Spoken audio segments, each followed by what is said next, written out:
যে বিবাহের উপর কর আরোপ করা হয়েছে অনতিবিলম্বে ফ্যাসিস্টের এই চাপিয়ে দেওয়া বিধান অনতিবিলম্বে প্রত্যাহার করতে হবে। এই করকে প্রত্যাহার করে বিবাহকে স্বাভাবিক করে মুসলমানদের জন্য সহজ করতে হবে। 12, 13, 14 বছরের মেয়েরা আপনার বয়ফ্রেন্ড হাজব্যান্ডের নামে বিভিন্ন জায়গায় আপনার বিভিন্ন হোটেলে বিভিন্ন পার্কে তারা অবাধে মেলামেশা করছে। বাংলাদেশে আর ব্যভিচারকে এদেশের সমাজের রন্ধ্রে রন্ধ্রে ছড়িয়ে দিতে বাংলাদেশে বিদেশি পাঁচাটা কিছু গোলামরা বারবার কাজ করে গেছে।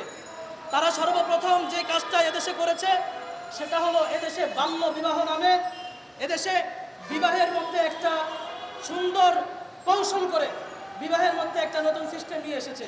কি ইসলাম বলে একটা মেয়ে 6 বছরে বিবাহযোগ্য এবং 9 বছরে সংসারযোগ্য, কিন্তু পশ্চিমা বিশ্ব আমাদেরকে শেখাতে শুরু করলো মেয়েদের বিভিন্ন বিষয় সামনে এনে আমাদেরকে বাল্য বিবাহর নামে আইন প্রণয়ন করে বিবাহ থেকে দূরে রাখা হলো যুব সমাজকে।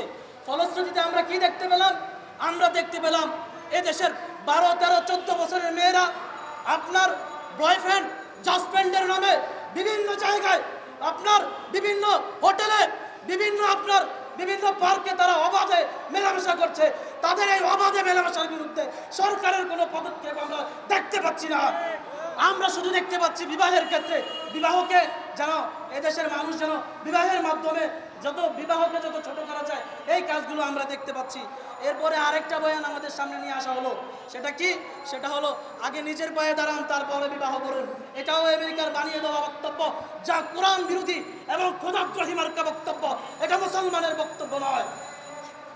মুহতারাম হাজিরিন, এরপরে আমাদের সামনে আরো একটা বক্তব্য আনা হলো, সেটা হলো 2টি সন্তানের বেশি নয়, একটি হলে ভালো হয়।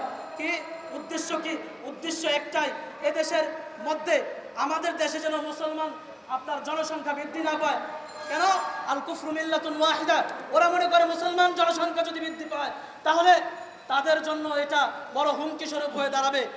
মুহতারাম হাজিরিন, আরেকটা বিষয় হলো 2016 সালে বিবাহের উপর কর আরোপ করে যে বিষয়টা এদেশের মানুষকে বুঝিয়ে দেওয়া হয়েছে যে আজকে বিবাহে কর আর আরোপ করা হলো, আগামীকালকে একাধিক সন্তান হলে ওই একাধিক সন্তানের উপর কর আরোপ করা হবে। সুতরাং আমরা স্পষ্ট বলতে চাই যে বিবাহের উপর কর আরোপ করা হয়েছে অনতিবিলম্বে ফ্যাসিস্টের এই চাপিয়ে দেওয়া বিধান অনতিবিলম্বে প্রত্যাহার করতে হবে। বাল্য বিবাহ বলতে কোনো জিনিস নেই। একটা মুসলমান নর এবং নারী যে সকল সে বালেগা হবে তার জন্য ইসলামের দৃষ্টিকোণ থেকে বিবাহ ফরজ হয়ে যায়। তো এই দৃষ্টিকোণ থেকে তার কোনো মুসলমান যখন সে 12 বছর বা 15 বছরে বালেগ হবে তার উপরে বিবাহ ফরজ। এই বাল্য বিবাহের যে প্রচলন এই আমাদের ধর্মের সাথে এবং সংবিধানের সাথে সাংঘর্ষিক, আমরা এর তীব্র প্রতিবাদ জানাই। ধর্মের জায়গা থেকে এটা প্রতিহত করতে হবে।